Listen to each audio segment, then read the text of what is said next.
demand looks good for the summer. As you said, our book position for both our third quarter, which ends in June, and our fourth quarter, which ends in September, are ahead of where they were this time last year. We're also seeing very positive bookings in our holidays division, where we're expecting something like 25% passenger growth year on year. So demand is looking good for the summer at the moment, and supply is relatively constrained. We added a lot of capacity through the winter, but actually as we enter into the summer, we're growing less. We have about 1% more seats, and the market in general looks more constrained. We are looking at a H1 pre-tax loss when I look at your numbers here. Can you give us some color as to what's driving the loss? Certainly, yes. I mean, it's always an interesting time for airlines, the winter months. And in the first half, we have two quarters. The first quarter is October through to December. And in that quarter, we actually performed very well. We improved our performance by 65 million. We saw we kind of more than halved the losses. And this is a period where I would expect in the fullness of time, we should be able to make money, actually, because people are going on holiday later, certainly couples. We're seeing October as a very popular time, and we're looking to add more capacity to the peaks in Christmas. Now, in the second quarter, where we did make a slightly larger loss, that's the period where airlines ramp up. So in January through to March, we have to prepare for the busy summer ahead, and we recruit and train our pilots and cabin crew. We obviously do all the engineering on our aircraft. And also in this quarter, we made important capacity investments and flew further, which helped drive productivity, and that helped reduce our unit costs during the half. But the routes themselves will need a little time to mature, and therefore needed some revenue stimulation.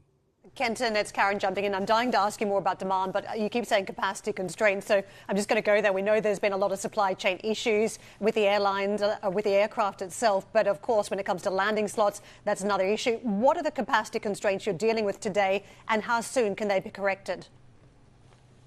The main capacity constraints are around aircraft deliveries, with both Airbus and Boeing not meeting their original delivery schedules, and therefore all airlines receiving their aircraft later. And that's why we only see kind of 1-3% increase in capacity this summer.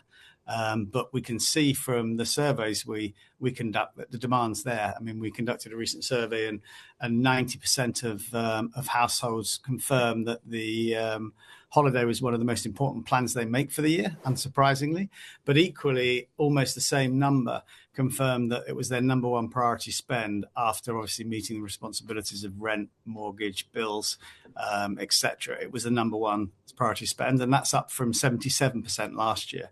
So we can see that there is more demand in the market, and yet the supply from the airlines will be much more modest this year. Here, I think we all second that when it comes to the priority of holidays at this point, Kenton. But the reality is people can shape those decisions. So even though you want to have a nice holiday, you can take the spend down, choose a destination that's not as expensive. Are you seeing subtleties in the consumer behaviours here? Yeah, and that's something that a low-cost airline like EasyJet would normally benefit from. We seek to have very attractive and competitive fares. When we look at the half one we just closed, our average ticket fare was £64. And as I look forward at everything on sale, 40% of our fares can be bought for £50 or less. So we keep wanting to control our costs so we can provide amazing fares. But what I would say is, the earlier you book, the more chance you have of securing these great fares. Kenton, you've made a strategic pivot toward packaged holidays, and looking at your results today, it looks like this pivot is going well. It's a much higher margin asset light business than your bread and butter in terms of EasyJet air travel. What is the long-term business mix you're targeting here?